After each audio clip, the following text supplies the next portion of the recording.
The Nets have now won 4 straight, and while their stars deserve a brunt of the credit, KD and Harden make it really easy to forget about Brooklyn's flurry of elite role players slip out of your mind. KD did just drop a 30-point triple-double, and the Slim Reaper's playing MVP-type basketball, but today, you're going to find out the Brooklyn Nets' backbone to success, and stay tuned to see my early prediction for the 2022 Nets. Welcome, this is D-Flow Hoops. If you're looking for NBA hot takes, predictions, and stories on a wide range of teams and players, you came to the right place. If you're an NBA fan, subscribe and turn on notifications. Also leave a thumbs up on this video for the YouTube algorithm. It'd be greatly appreciated. You hear all about Durant, Harden, and Kyrie, but what completes the Brooklyn Nets championship-winning core, with or without Kyrie? We'll get to Uncle Drew later on, but completing that title-caliber winning core are actually the 9 low-respected, high-impact rotation players I'm about to break down, 5 of whom were new additions this past summer.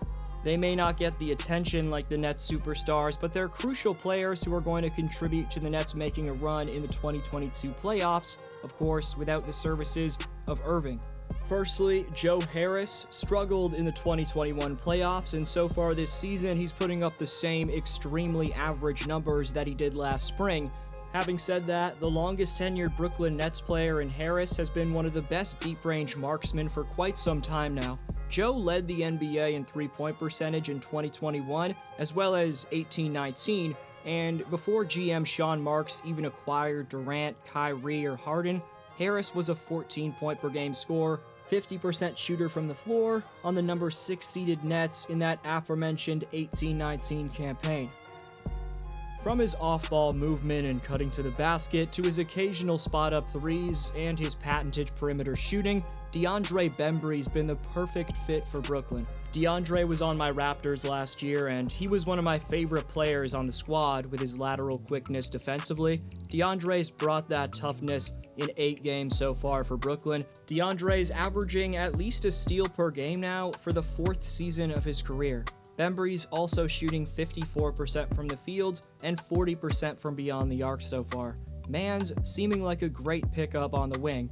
Paul Millsap only ranks number 10 on the Nets in scoring, only posting 3.6 points per game.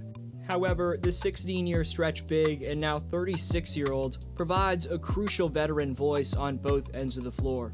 And regardless of his statistical production, for the 12 minutes he's getting per night, Millsap's giving Steve Nash his high IQ and active defense, both on the perimeter and in the paint. Millsap's an extremely versatile defender. Also, he's spacing the floor out for the Nets' ISO-heavy scorers on the other end. Whether Paul's knocking down shots or not, the former Denver Nugget and all-star with Atlanta is providing that ever-so-crucial floor spacing that the modern NBA requires winning ball clubs to have. Nicholas Claxton's been out since October 25th, but in the time he's played, Nick is the number 7 ranked Brooklyn Net in player efficiency rating. The young center is posting the same scoring as he did last year at 6.6 points per game. However, the role player up front in Kings County is averaging a career best in rebounds at 5.5 per night. I expected Nicholas to break out in the last few years, and the Nets need the 22-year-old's former 31st overall pick to develop into that legit man in the middle. Nick needs to get healthy and stay healthy because Brooklyn needs his rim protection given he has a 7'3" wingspan and has averaged at least a block in back-to-back seasons now. Moving on to Blake Griffin, who's unfortunately struggled from the field, but the man did just pick it up in his return to Detroit. In BG's Motor City homecoming on Friday night where he heard some boos, he may have fouled out, but before that he posted 13 points on 5 for 8 shooting to go along with 5 boards, 3 dimes, a steal, and to put the salt in the wound for Detroit fans, Griffin also threw down a jam. Of course, it was only a season ago that Griffin refused to dunk in a Pistons jersey, later of course getting his trade request granted. The former dunk champ, 6-time All-Star, and 5-time All-NBA player is still providing solid energy for Brooklyn, as Blake's tied for number 2 across the entire NBA in charges drawn, with 6 of them taken so far. That physicality and hustle from Griffin has been pretty valuable for the currently 6-3 Nets. BG's done an excellent job of transitioning from star to role player in the Twin City. Bruce Brown's only 6'4", but his wingspan stretches out to 6'9", and that length makes the 25-year-old an intimidating defensive player. Brown's also a valuable screen setter, whether he's slipping, rolling, or popping out, and a solid, no-nonsense, zero-ego type guy around the Nets star players. From 10 to 16 feet, Brown's shooting 80% from the field so far. When Harden or Durant are trapped in the pick and roll, Brown is always there to catch passes and make floaters over the rotating defender, which can be infuriating for fans rooting against Brooklyn. Just when you think Harden or Durant are locked up, one slick bounce pass to Brown and an easy floater can feel insurmountable for opponents and, of course, us fans. I'll be at the Nets and Raptors game tomorrow cheering my ass off for the Raptors, and I know I'm worried about seeing those patented Bruce Brown floaters. In addition to his consistent and solid offense, Bruce Brown's value becomes even more evident when you take into account his defense.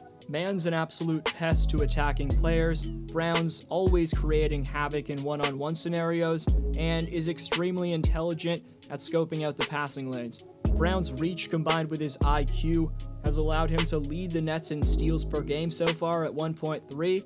Lastly, Brown's 23 deflections rank him number 21 among all players in that area.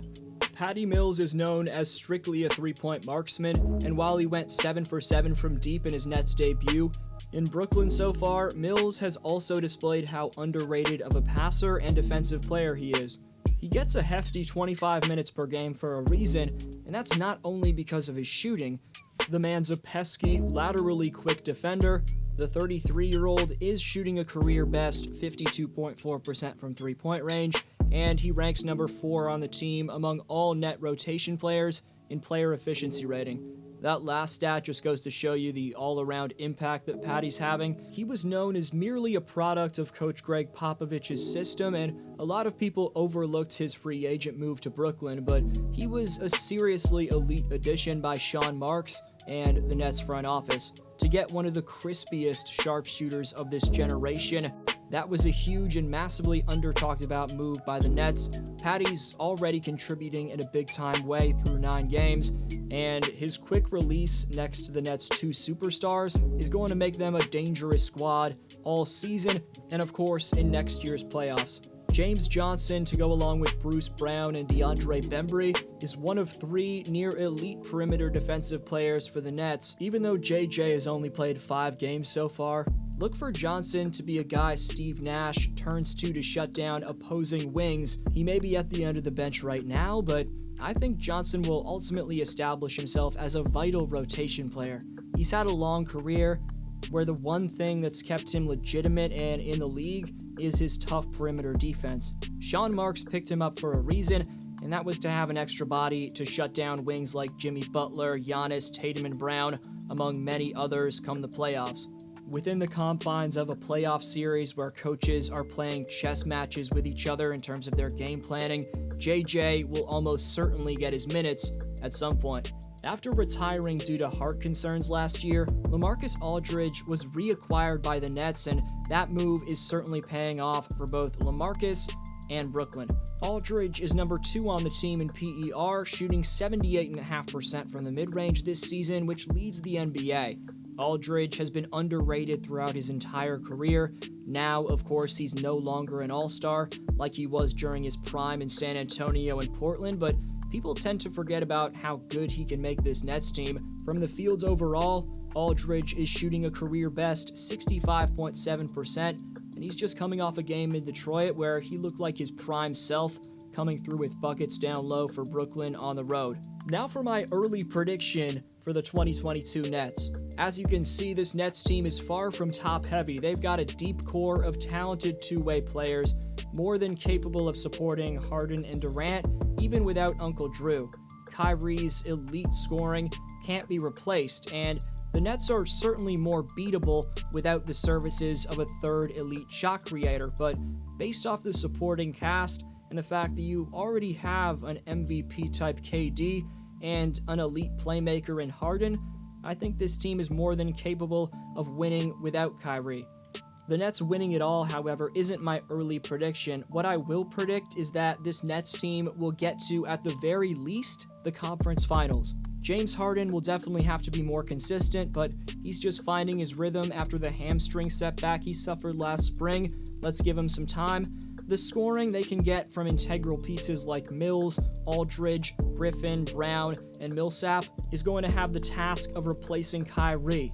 That'll be tough, but I think it's possible of happening. Let me know your thoughts on this Nets team in the comments section. You're the best for sticking around. This was D-Flow, and I'll see you next video.